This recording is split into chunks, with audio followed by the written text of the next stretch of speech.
Morning students. आज हमने करना है 4.1 एक्सरसाइज का दूसरा सवाल। निम्न स्थितियों को द्विघात समीकरणों के रूप में निरूपित करो। आपको वर्ड प्रॉब्लम गिवन है, इसको आपने द्विघात समीकरण के रूप में व्यक्त करना है। एक आयताकार भूखंड का क्षेत्रफल 528 मीटर स्क्वायर है। अब क्या गिवन है? आयताकार। पहले तो शेप देखोगे, शेप कौन सी? आयत है। उसका क्षेत्रफल क्या दिया हुआ है? 528।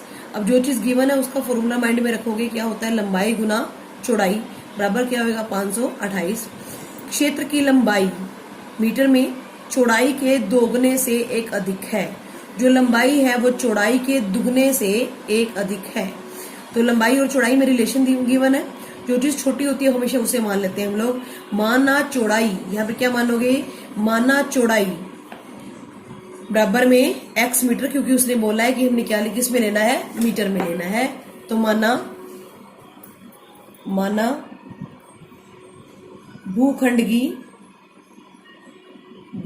की चौड़ाई बराबर में x मीटर। और तो लंबाई क्या हो जाएगी?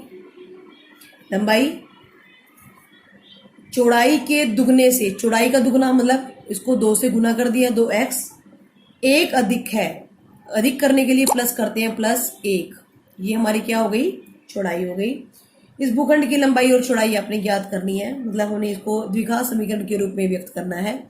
तो आपको जो चीज गिवन होती है, यहाँ पे क्षेत्रफल क्या गिवन है? बराबर में 528 मीटर स्क्वायर। जो चीज भी गिवन होती है हमेशा उसका फॉर्मूला जरूर लगता है, और जो चीज फाइंड आउट करनी होती है उसका फॉर्मूला भी जरूर लगता है। तो क्षेत्रफल का फॉर्मूला क्या है? लंबाई गुना चौड़ाई बराबर में 528। अब लंबाई क्या होगी? लंबाई है 2x + 1 और चौड़ाई क्या है? x बराबर में 528। ब्रैकेट के बाहर जो भी हो वो हर एक मेंबर के साथ क्या होगा? मल्टीप्लाई। तो x को 2x से मल्टीप्लाई करोगे क्या आ जाएगा? 2x² प्लस x को 1 से मल्टीप्लाई करोगे क्या आ जाएगा? x बराबर में 528। ये इधर जाके किसका हो जाएगा? माइनस का। 2x² प्लस x माइनस 528 बराबर में 0। तो ये क्या है? हमारी रिक्वायर्ड द्विघात समीकरण, यानी कि इसको हमने फॉर्म करना था। क्लियर है? नेक्स्ट है हमारा सेकंड क्वेश्चन। सेकंड क्वेश्चन में वो क्या कहता है? दो क्रमागत, यहाँ पे जो वर्ड आया है वो क्या है? क्रमागत वर्ड आया है। क्रमागत मतलब लगातार, जैसे 2 3 10 11 12 13, इस तरीके से जो लगातार होते हैं। क्रमागत धनात्मक पूर्णांकों का गुणनफल। धनात्मक मतलब प्लस वाले पूर्णांक,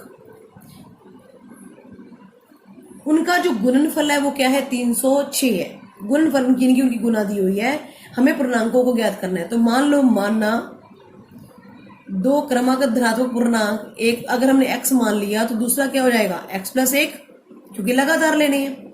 अब इसका क्या चीज गिवन है आपको? गुणनफल कितना दे दिया? 306। गुणनफल मतलब दोनों की गुना करनी है।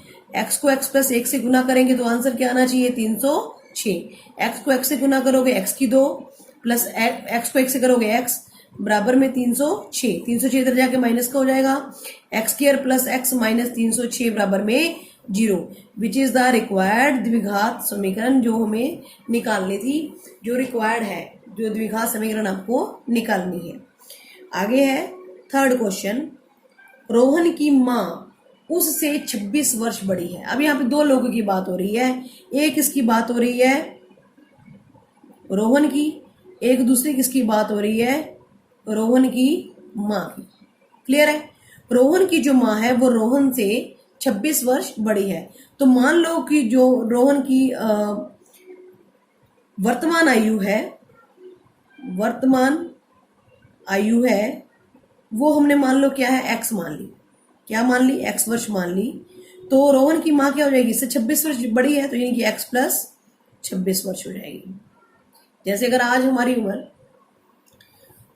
10 साल है और हमारा भाई हमसे 5 साल बड़ा है, तो उसकी उम्र क्या होगी? 10 + 5 15 साल, यानी कि जो बड़ा होता है उसकी आयु को प्लस करते हैं। वो कहता है कि उनकी आयु का गुणनफल अब से 3 वर्ष पश्चात, अब अगर आज हम 10 साल के, तो 3 वर्ष बाद कितने के होंगे? 13 साल के। तो 3 प्लस करते हैं, 3 वर्ष पश्चात रोहन की आयु क्या बन जाएगी, x+3 वर्ष, और रोहन की माँ की क्या बन जाएगी, x+26 थी पहले, उसमें 3 और जोड़ दिए, यानी कि x+29 वर्ष। क्लियर है। आगे उसकी माँ, उनकी आयु का गुणनफल अब से 3 वर्ष पश्चात 360 हो जाएगा, यानी कि उनकी आयु 3 वर्ष पश्चात रोहन की क्या है, x+3 और माँ की क्या है, x+29। उनका जो गुणनफल है, तो आपको क्या चीज गिवन है, गुणनफल बराबर में कितना है, 360।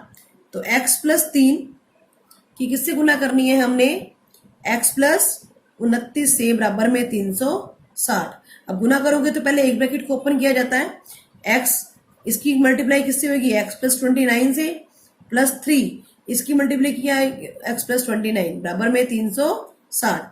x को x से किया, क्या आ गया, x² plus 29x plus 3x plus 87, बराबर में 360। x² प्लस 9 और 3 12, 32x हो गया। अब ये इधर जाके किसका हो जाएगा, माइनस का, -160 बराबर में 0। तो आपके पास क्या आ गया यहाँ पे, x² प्लस 32x। अब एक प्लस का और एक माइनस का हो तो क्या करेंगे, माइनस करेंगे। तो आपके पास क्या आ जाएगा, तो बड़ा जो बड़ा होता है वही साइन लगाते हैं, माइनस का साइन लगाएंगे। 10 में से 7 गए 3, और वहां पर बच गए 15, ऐसे 8 गए 7, 273 बराबर में 0। ये द्विघात समीकरण हमें निकालनी थी, ये हमारा आंसर है। क्लियर है। नेक्स्ट हम कर रहे हैं सेकंड का 4th क्वेश्चन। इसमें एक रेलगाड़ी 480 किलोमीटर की दूरी समान चाल से तय करती है, तो कुल दूरी कितनी है, 480 किलोमीटर। इसकी चाल अगर 8 किलोमीटर प्रति घंटा कम होती तो वह उसी दूरी को तय करने में 3 घंटे अधिक लेती। अब जो अगर वो मानना, वो सामान्य चाल उसकी क्या है, मानना उसकी सामान्य चाल क्या है, x किलोमीटर प्रति घंटा। तो जब वो सामान्य चाल से चल रही है, दूरी तो वही 480 किलोमीटर, तो उसे कितना समय लगेगा, समय का फॉर्मूला क्या होता है, दूरी बटे चाल। दूरी है 480 और चाल है x, तो हमें समय लगेगा इतने घंटे, घंटे के लिए आवर लगाया जाता है। तो यदि उसकी चाल 8 किलोमीटर प्रति घंटा क्या होती, कम होती, तो उसकी नई चाल क्या है, मान लो कम है, तो माइनस करना है, x - 8 किलोमीटर प्रति घंटा।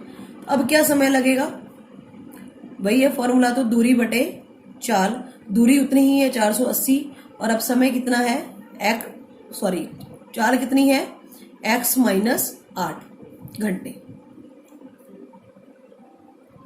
नॉर्मल सी बात है, अगर हम लोग कम स्पीड से चलेंगे, कम चाल से चलेंगे, तो हमें टाइम ज्यादा लगेगा, और अगर हम लोग ज्यादा स्पीड से चलेंगे तो हमें टाइम कम लगेगा।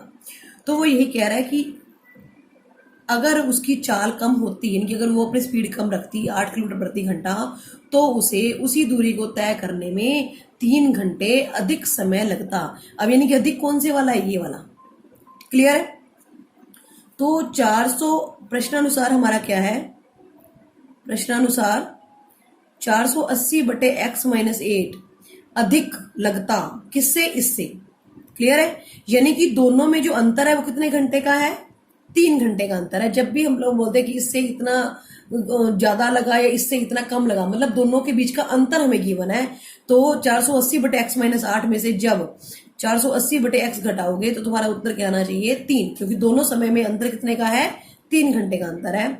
अब इसको हल करने के लिए यहाँ पे हम लोग क्या लेंगे, लघुत्तम x - 8, इसके नीचे कुछ नहीं है तो 1 है। जितने भी हमारे पास यहाँ पे फैक्टर्स होते हैं वो सारे लघुत्तम में लिखे जाते हैं। अब जो चीज यहाँ पे गिवन है x - 8 को साइड पे रखो, क्या बच गया, x की गुना आपने ऊपर करनी है 480 से, तो 480 को किससे गुना किया, x से, फिर माइनस का साइन। अब यहाँ पे x गिवन है तो x को छुपा लो, क्या रह गया, x - 8, इसकी गुना किससे करनी है, ऊपर वाले 480 से, 480 x - 8 बराबर में, और यहाँ पे 1 है, एक तो मतलब हर गुना में 1 भी हो तो लिखो चाहे ना लिखो कोई फर्क नहीं पड़ता। अब पूरा की पूरी रकम ही उससे किससे मल्टीप्लाई होगी, 3 से, तो 3x - 8 यहाँ पे आ गया 480x माइनस 48x, सॉरी 480 है, 480x माइनस माइनस क्या हो जाएगा plus 3840 is equal to 3x किससे गुना करोगे क्या आ जाएगा 3x स्क्वायर माइनस 24x। अब ये प्लस का ये माइनस का कट गया, हम लोग सभी टर्म्स को एक ही साइड पे कर देंगे, तो 3x square minus 24x minus 3840 बराबर में 0। अब जब ये डिनोमिनेटर हमने सभी के नीचे लिया तो इसे ये ऑटोमेटिकली इसे हम लोग रिमूव कर देते हैं, इसलिए मैंने इसको यहाँ नहीं लिखा। तो यहाँ पे 3 क्या आता है, ये सारे के सारे रकमें देखो 3 से डिवाइड होती हैं, तो सभी को 3 से डिवाइड कर दो, या दूसरे वर्ड्स में ये कह सकते हैं कि 3 कॉमन ले लो। यहाँ पे आगे एक्स स्क्वायर माइनस 3 अठे 24, 3 से डिवाइड ही कर रहे हैं, माइनस 3 एकम 3, 3 दूनी 6, 3 अठे 24 बराबर में 0। तो x square minus 8x minus 1280 बराबर में 0। ये हमारी द्विघात समीकरण थी जिसे हमने बनाना था। Understood all of you? Complete कर लीजिएगा ये एक्सरसाइज।